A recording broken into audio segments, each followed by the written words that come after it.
What's up, guys? It's finally here. Week 1 of NFL regular season action kicks off with the Dallas Cowboys going on the road to take on the Philadelphia Eagles on Thursday Night Football here on September 4th. We're going to do a deep dive into the game. We'll give you our favorite plays on the side and over-under, and a bunch of player props where we're seeing value in Game 1 of the season. Also, we're going to cover the whole MLB slate, so buckle up. We have a great video for you today. Slam that like button and subscribe to the channel to make sure you keep seeing these videos every single day, and let us know what you're thinking in the comments. I personally read and answer every comment I get. Check the pinned comment throughout the day to see our favorite picks, and you should definitely check back a couple of times throughout the day to see if there are any changes with injury news coming out and starters being confirmed. Yesterday, guys, looking like a bit of a rough day out there. Obviously not getting off to a best start there early in the day with the Mets losing at -115. Their offense dried up again, only managing a couple runs in a 6-2 loss. Holmes wasn't great, but it was the bullpen that really let things get out of reach. Mize was good over his 5 innings, and we saw an uncharacteristically good day there from the Detroit bullpen. So an annoying loss to start the day. We also take a tough loss there on Boston at -145. The bullpen start turned out to be a disaster there for the Red Sox. Their bats didn't show up either, so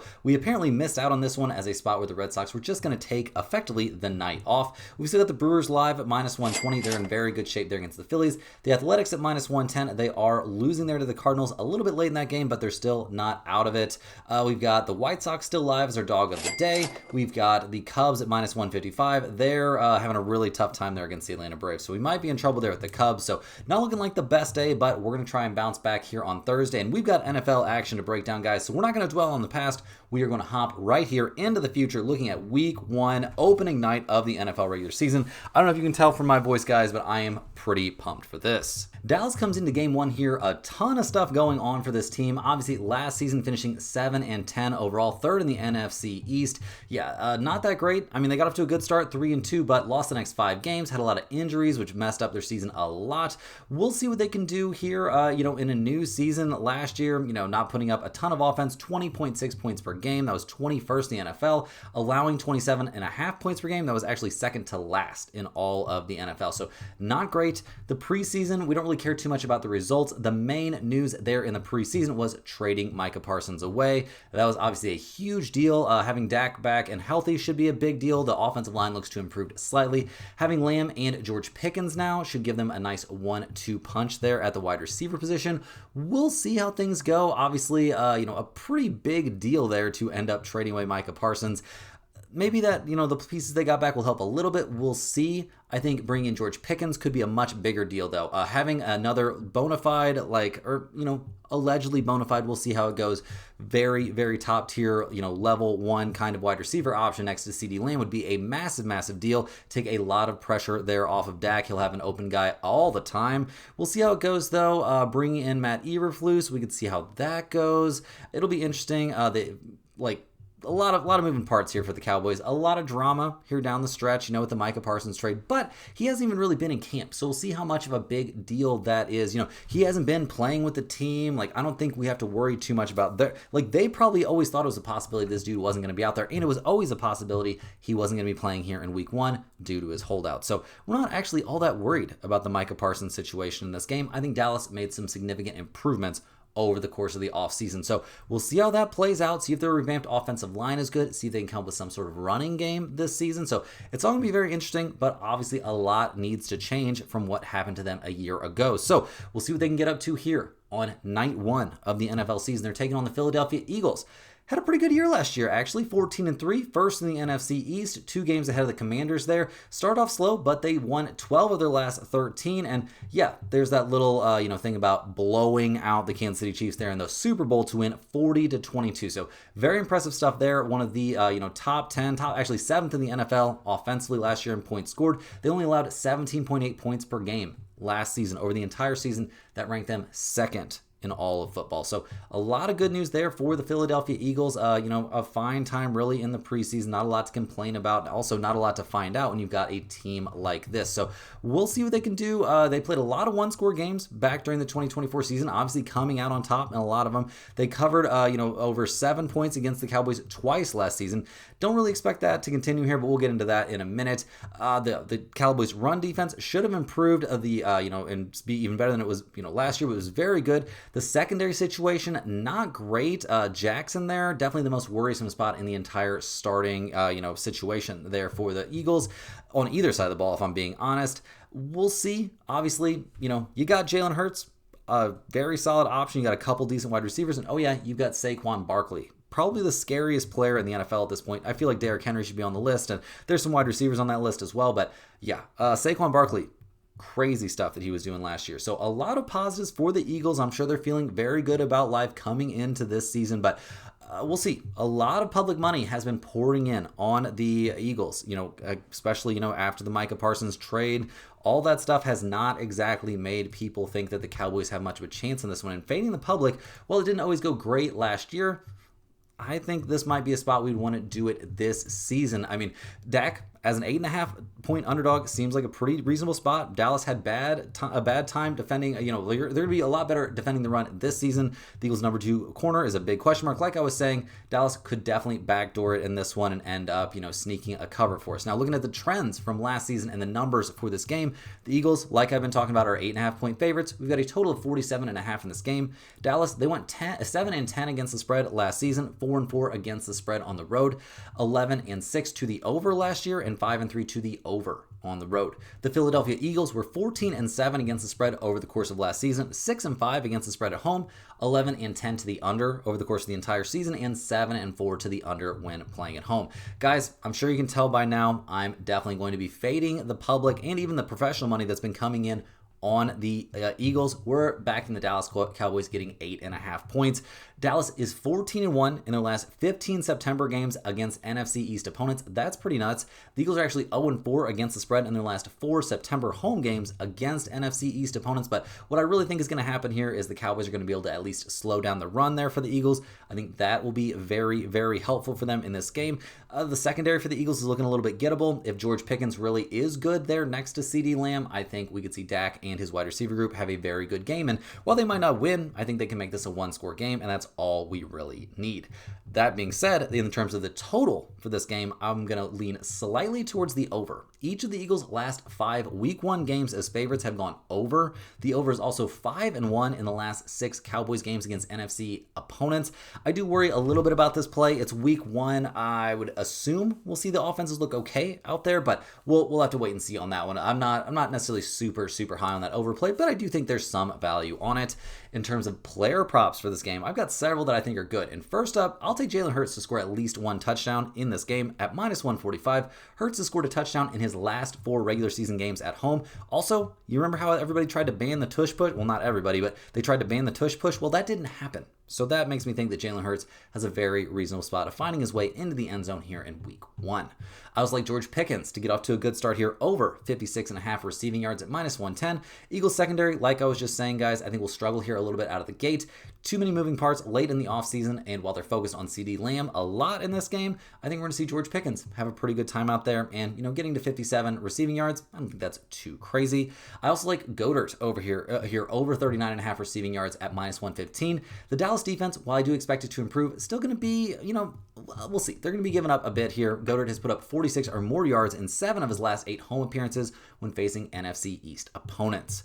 I also like Jalen Hurts over on passing yards, over 213.5 at -115. If we do see the Eagles struggle a little bit running the ball, he's going to have to throw it. I think they'll have success doing that. He's put up at least 221 or more passing yards in 4 out of his last 5 regular season home games, so that's a nice little trend in our favor there as well. Last but not least, in terms of the player props for this game, I like Dak Prescott here over 249.5 passing yards at -120. Dak's put up a lot of passing yards, and especially if they're down in this game, he's going to be throwing the ball a lot. He's got a whole new wide receiver option out there, and I think that's going to pay off. He's put up 282 or more passing yards in 3 of his last 4 Thursday night appearances, and with the Eagles secondary being where they are, I think that's the most vulnerable spot for the entire Eagles team. I think we're going to see Dak go out there and have a pretty good night. Will he throw the ball to the other team? Yes, probably he will, but I do think he's going to get over 249.5 passing yards in this game. Hey guys, hopping here with a quick shout out to the sponsor of today and every day's video, and that is StumpTheSpread.com. Click the link in the description to go over there and see the top confidence picks from our entire team of experienced cappers. Right now, our premium members are getting daily MLB, UFC, NFL, and NCAA football picks. Major League Baseball has been our most profitable sport the last several years in a row and has had a great 2025 season so far. At StumpTheSpread.com, you'll be able to see exclusive free picks that are only posted there, our free use bet size calculator, and our premium top confidence picks, which might not usually will not always match what you see here in the video, as I'm not the premium MLB NFL, or NCAA football capper over there at Stump the Spread. We've got a whole team of experts, all with more than a decade of experience apiece covering these sports. And guys, the amount of work that goes into every single one of those premium plays is pretty nuts. Tons and tons of data points being taken into consideration on every single play, and not just on the MLB side, guys, where there's all this data right at your fingertips, all these crazy stats, like NFL, in college football too. The information this guy knows about college football is just mind-blowing. Every player in college football is basically a free agent every season, and he can still keep track of hundreds and hundreds of these kids and what they're up to every single week. So yeah, very impressive stuff. Definitely want to get over there and check that out. It is actually looking like might be potentially a bit of a rough night here for the MLB plays on September 3rd. The Dodgers getting shut out by the Pirates. Pretty hard to see that happening once again, but they did cash that no-run first inning on that Toronto-Cincinnati game. That was a nice play. The Brewers are alive as a one-unit play. They're looking very good in this spot as well. The Cubs seem like they're determined to lose this game against the Atlanta Braves, so that's a little bit annoying. But that White Sox and Minnesota Twins under 8.5 is looking good as gold. Only 4 runs scored so far, and they're in the top of the 8th inning. So that one's looking very good. So we'll see. Could be could be kind of a break-even day there in terms of the premium side, but that has not necessarily been the norm. Got off to a great start to the month there, going 4-2 there with some very solid underdog wins in day 1 of September. So we'll see how the premium picks turn out. But regardless, guys, tons of work goes into them every single day. You definitely want to check that out over at stumpthespread.com. You can get there by clicking the link in the description. And that's also where you go to get on the free email newsletter list, guys. It's a fantastic resource. Every single day you'll get 1 email straight to your inbox. There will be free picks, huge write-ups on those picks as well in that email. Tons of information on niche sports betting, like golf. There's a big tennis winner in there. Djokovic there was some crazy price on him. There was all kinds of money out there to be made on Djokovic, and I believe he won that fairly easily. I don't keep too close track of tennis, but I'm pretty sure he won that match pretty easily. But tons of great information in that email, parlays included in that email as well, and there will be tons of information coming out on the NFL side as we get closer and closer to Sunday. So definitely want to get on that email list. All you need is your name and your email address. That is it. Also, guys, if you're a huge fan of what you're seeing here every single day, click that little join button right below the video to become a YouTube channel member. YouTube channel members get early access to all of our videos, get their name up on screen in every video, but more importantly, get access to our members-only giveaways. Every 7 days here on Stump the Spread, we do a giveaway of a Stump the Spread hoodie to one random channel member. We just put everybody's name, every single YouTube channel member's name, on a big wheel. We spin that wheel live on the video. Whoever wins gets that hoodie. So you definitely want to be in on that. If you're interested, like I said, click that little join button right below and you'll be in on that giveaway. We'll be doing another giveaway here on the 7th, I believe is the next one, or the 8th. It might be the 8th. It says it on the screen right now. So definitely want to get in on that, guys, but we got to dive in here. We've got a nice little MLB slate to break down. And first up, we're going to look at the Philadelphia Phillies. They're headed to Milwaukee to take on the Brewers. The Phillies come into this game fresh off up. Well, actually, they're still playing right now. We're recording a little bit early. I'm not going to lie, guys. I was antsy to break down some NFL for you, but we're going to be looking at game 3 here between the Phillies and the Brewers. In game 2, we see that we've currently got the Brewers up 6-3 there in the end of the 7th inning. So hopefully the Brewers can come through for us in that one. The Phillies will hopefully be looking for a bounce back, although they don't have to be too worried. They've still got a 6-game cushion there in the NL East. They'll hand the ball in this one to Ranger Suarez. He's 10-6 on the year, a 3.02 ERA, and he's had some amazing stretches this year. But I mean, we've also seen him be terrible. So he went from giving up 10 hits and 6 earned runs there against the Reds to his last time out, 5 innings, 10 hits, and only 1 earned run against the Atlanta Braves. Start for that, he dominated the Nationals. We'll see what he does this time out, obviously going up against the Milwaukee Brewers, not the easiest team to face. He hasn't faced them since back in early June. 6 innings, 7 hits, 2 runs, only 1 of which was earned, and a 5-2 loss. So we'll see what Suarez looks like in this one. I think he'll be fine. I'm not necessarily holding my breath for him to be amazing, though, because he's been wildly inconsistent. The bullpen for the Phillies, though, there's somewhere you can find consistency. The problem is they've been consistently bad. Currently a 4.36 bullpen ERA, a number that has not been getting better here over the course of the season, and now they're going to be a little bit banged up, missing at least 1 guy in the bullpen unit. The offense, I mean, in their current game, I'm not going to complain too much, but in this series in general, they've swung the bats okay. But despite putting up great offensive numbers over the course of the year, they just are wildly inconsistent. They're 10th in runs scored, 3rd in batting average, 6th in on-base percentage. Kyle Schwarber's hit 49 home runs. All that's great, but they've had these stretches where they're just bad. Like against the Braves, they had a 3-game stretch where they scored 1, 3, and 2 runs. That's not what you want from a team that's supposed to be competing for a World Series. So we'll see what they do here in Milwaukee, taking on the Brewers. Yelich not playing in their current game with that back issue. We'll have to keep an eye on his availability for this game. They're going to hand the ball in this one to Freddie Peralta. He's 16-5 on the year, a 2.58 ERA. He's a big part of the reason the Brewers have that nice cushion there in the NL Central. Coming into this game, he's got to feel great. The dude hasn't given up an earned run over his last 4 starts. Crazy stuff, dominating the Pirates, Cubs, Giants, and Toronto Blue Jays over his last 4 outings. The crazy thing is the Brewers actually managed to lose one of those games with a bullpen implosion, so yeah, not his fault. We'll see what Peralta looks like here against the Phillies. I'm expecting pretty good stuff for him, despite the fact he hasn't faced them this year. The Brewers bullpen clearly much better than the Phillies bullpen, although I'm not going to put them anywhere close to the elite category. A 3.84 bullpen ERA is nice, but over the course of the year, there were plenty of situations where this bullpen was a big Achilles heel for this team. Something that's not an Achilles heel has been their offense. I mean, obviously 6 runs in their current game, 8, 4, 4, and 7 over their few games before that. Isn't necessarily the best, given that this team is 2nd in the majors in runs scored, 2nd in batting average, and they're getting on base at a 333 clip, which is also 2nd in the MLB. I don't have anything bad to say about the Milwaukee Brewers at the plate this season, guys. They have been excellent, and I expect them to continue to be excellent. And I don't think they're going to have too much trouble hitting Ranger Suarez or that Phillies bullpen. So looking at the numbers here, guys, the Phillies are plus 110. The Brewers are minus 130. We've got totals showing out there of 8 or 7.5. The Phillies are a 500 team on the road. They're 41-25-4 to the under on the road. That's actually an MLB best to the under. The Brewers are 45-25 at home. 35-33-2 to the under at home. So one thing I will say, whether or not Yelich plays in this game does make a difference to me, at least a little bit, but I am going to side with the Brewers. It's way too good of a price to get with Freddie Peralta on the mound. Ranger Suarez has not looked incredible, at least not consistently this year, so I definitely think the Brewers are the side you want to be on, and on a bit of a short slate, this might show enough value here for us to put it in the pinned comment. Next on the docket, we're looking at the LA Dodgers going on the road to take on the Pittsburgh Pirates. We did see some weirdness there in Game 2 of this series. Obviously, the Dodgers losing 3-0 is weird enough, but Ohtani getting scratched there from the start, that is kind of annoying. Did get a couple hits there as designated hitter, so we'll see if there's something actually wrong with him or what's going on there. In this game, the Dodgers, who currently still have a 2.5-game lead in the NL West, will hand the ball to Blake Snell. He's 3-3 on the year, a 2.41 ERA, although his last start was not great. 5 1/3 innings, 4 hits, 3 earned runs allowed against the Diamondbacks, and a 3-0 loss. Obviously, the offense not being there to help is a problem.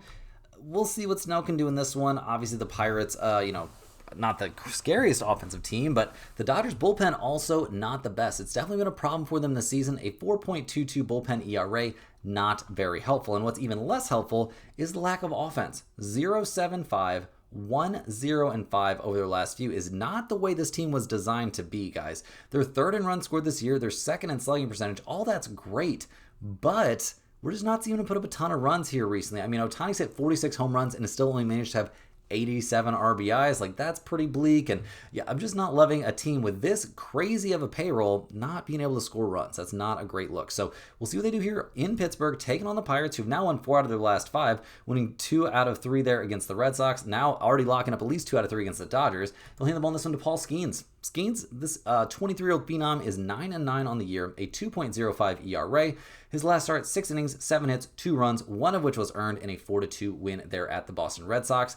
The kid's been pretty dominant, I'm not going to lie. Did have kind of a bad start there against the Brewers, but we'll see what he does here against the Dodgers. I'm expecting good stuff. The last time he faced the Dodgers was back in April, and he was killing it. 6 1/3 innings, 5 hits, no runs allowed, no walks, and 9 strikeouts. And that was a 3-0 win for the Pirates. This kid's legit, obviously. Now, the Pirates' bullpen, not amazing, a 4.13 bullpen ERA, but they've been having a really good time here against the Dodgers. We'll see if that can continue or if they let Skeens go deep into this game. The offense, 3-9-2, 10-4-1 over their last few is not bad for a team that's been the worst team at scoring runs in all the major leagues this year. They're last in runs scored. They're also last in slugging percentage. So we'll see if, like O'Neal Cruz can give them a little bit of a boost or something like that, but The offense for the Pirates this year has been pretty bleak. So looking at the numbers here, guys, the Dodgers are minus 120, the Pirates are plus 100, a total of 7 in this game. The Dodgers are 31 and 34 on the road, 36, 28 and 1 to the under on the road. The Pirates are 40 and 30 at home, 36, 32 and 2 to the under at home. While I'm not interested in under 7 necessarily, I do think this is an excellent game to look at no run first inning. I do worry about Skeens trying to blow one past Ohtani and getting stung there in the first inning. That could be a bit of a concern, but I do think it's a reasonable play. In terms of a side, I do probably think the Dodgers are going to bounce back and win one at some point here, so maybe give me the Dodgers, but definitely like the no run first inning a lot more than I like the Dodgers. Next up, guys, we're looking at the Cleveland Guardians heading to Tampa Bay to take on the Rays. The Guardians at 69 and 69 on the year, definitely still, in the mix there in the wild card hunt, but 3 full games back, it's getting tougher and tougher for them to make that run that they're going to need. Now, the starter for this game is going to be Logan Allen, and they need him, not to turn things around. I guess they did win their last game there in Fenway, but they need to win a bunch of games here. And Logan Allen at 7 and 10 on the year, a 4.42 ERA.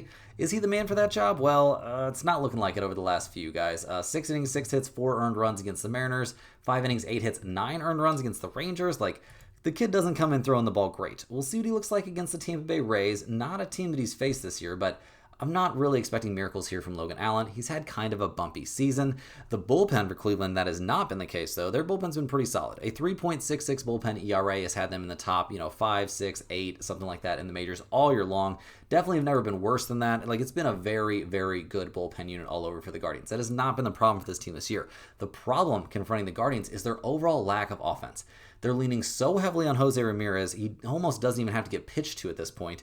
He's got 26 home runs, 70 RBIs, and is batting .278, but the team is 27th in the majors in runs scored, last in batting average, last in on-base percentage, getting on base at under a 300 clip, and they're 29th in slugging percentage. So not a lot of great things for me to say right now about the Guardians at the plate. They're taking on a Tampa Bay Rays team that at 69 and 69 on the year is going to need every win they can possibly get if they're trying to make a run there at a postseason berth. They're only 2.5 games back of the Mariners there for the last playoff spot, and that could change too as they are playing the Mariners right now. Actually, that game is over, and Tampa Bay comes away with a nice 9-4 win, so that makes their winning streak up to 6 games now. They swept the Mariners, so they are right back in the mix. They're going to hand the ball in this one to Ryan Pepio, hoping he can keep things rolling. He's 10 and 10 on the year, a 3.70 ERA. His last couple of outings have been lights out. Very, very good stuff. Gave up 1 hit over 5 innings and no runs in a 4-1 win against the Nationals.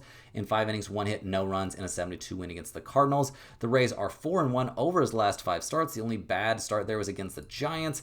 Honestly, Pepio's been throwing the ball really, really well. We'll see what he can do here against the Guardians. He hasn't faced them this year, but I'm expecting very good stuff from Pepio in this game. The Tampa Bay bullpen's been legit, a 2.68 bullpen ERA. Nothing to complain about there. Obviously, the offense has been on fire. 9, 6, 10, 7, 4, and 4 over their last few games. Seems like they're getting back on track. This team was looking like an easily top 10 offense for quite some time, and then things just tailed off there for a while. Maybe they're getting back after it. They're still 10th in batting average and 13th in runs scored, and I think they're fully capable of being even better than that. So looking at the numbers for this game, the Guardians are plus 122, the Rays are minus 145. We've got a total of 8.5. Cleveland's 33 and 36 on the road, 35, 29, and 5 to the under on the road. Tampa Bay is 36 and 33 at home, 35, 30, and 4 to the under at home. I'm not interested in under 8.5. I would even lean towards over a little bit, perhaps, but better than the total, guys. And despite, Tampa Bay, just, they didn't have to travel or anything like that. So fatigue, not a concern for me here. I'll take the Rays at minus 145. I think they're in a great spot here with Pepio on the mound. I haven't loved what I've seen from Logan Allen recently. The Tampa Bay bullpen has been good. Their offense has been hitting the ball really, really well. So I will definitely take the Tampa Bay Rays here at minus 145. This is certainly a play that will make the pinned comment. Next on the docket, we're looking at the Los Angeles Angels headed to Kansas City to take on the Royals. These two teams are actually playing right now. They're in the bottom of the 8th with the Angels up 4-3, but the Royals have a runner in scoring position. So we'll see how things finish up down the stretch. Obviously, the Angels, 8 games under 500, not really in the mix. They'd have to go on quite the run here. They'll hand the ball in this game to Kyle Hendricks, who's 6 and 9 on the season, a 4.89 ERA.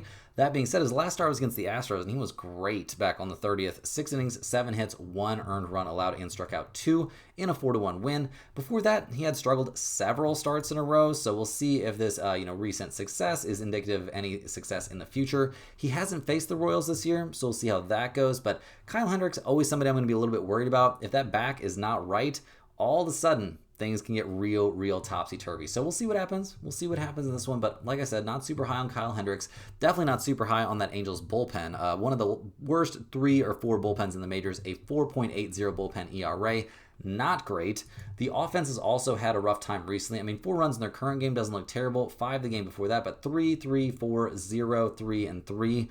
That's not what you want, guys. 3 runs is how much you score in an inning, not how much you score in a game. Over the course of the year, they're down to 29th, so second to last in the majors in batting average, third to last in the majors on base percentage, 21st in runs scored, Trout missing time with a skin infection. Like, what are we doing here, guys? This Angels team doesn't really feel like a serious baseball team at the moment. Now, on the other side, they're going to be facing the Royals, who at 70 and 68 on the year have kept themselves right in the mix. They're 2 games back in that wild card hunt in the American League. They're going to hand the ball in this one to Seth Lugo, who's 8 and 7 on the year, a 4.15 ERA.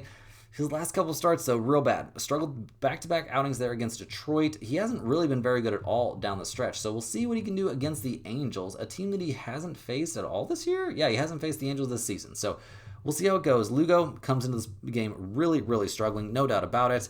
The bullpen for the Royals has been excellent this year, though. A 3.61 bullpen ERA is not something you're going to hear me complaining about. The bullpen's not the problem. The problem in general for the Royals this year has been their lack of offense. And over their last few games, I mean, 3, 1, 0, and 3, that's not going to get the job done. They're 27th in runs scored. They're 25th in on-base percentage.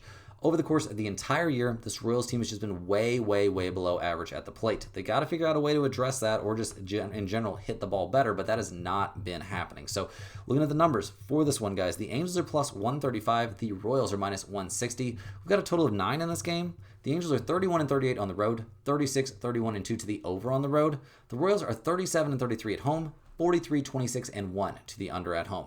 43, 26, and 1 to the under at home. Crazy. So looking at these numbers, the first one that jumps out to me is I'll definitely be thinking about under 9. I doubt we'll see a ton of offense in this game. Even if Seth Lugo isn't great, or even if Kyle Hendricks isn't great, I don't think we're going to see either one of these teams, who aren't very good at hitting the ball, not going to hit the ball like crazy. So I definitely like the under here. I also will lean just slightly towards the Angels at plus 135. Seems like they're still trying.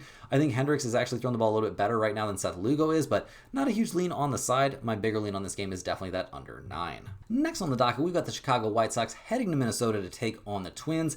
We have the White Sox as our dog of the day here on Wednesday, and we're hoping they can find a way to make a comeback. It's at the top of the 9th. They've got 2 runners on and only 1 out, and they're down by 2. So maybe they can make this thing happen and win their 4th straight game. They've been playing really well. They're going to hand the ball here in game 4 of this series to Shane Smith. He's 4 and 7 on the year, a 3.81 ERA. His last start, very solid work there against the Yankees. 6 and 3rd innings, 3 hits, 2 earned runs. Not a lot wrong with that. He's honestly been throwing the ball really well recently, just in general. It doesn't really matter what level of opponent he's facing. And here going up against a team like the Twins, I doubt he's that scared. He hasn't faced the Twins since back in April and had a great outing against them then. So yeah, I'm overall expecting very good stuff from Shane Smith in this game. The White Sox bullpen has not been great. A 4.13 bullpen ERA leaves a lot to be desired, but they have had some good stretches this year, so maybe there's a chance they could be decent. And the offense, they've been hitting the ball better recently. They've hit it maybe all season, to be honest. I mean, 12, 6, 3. I know only 1 run in their current game, so that's not great.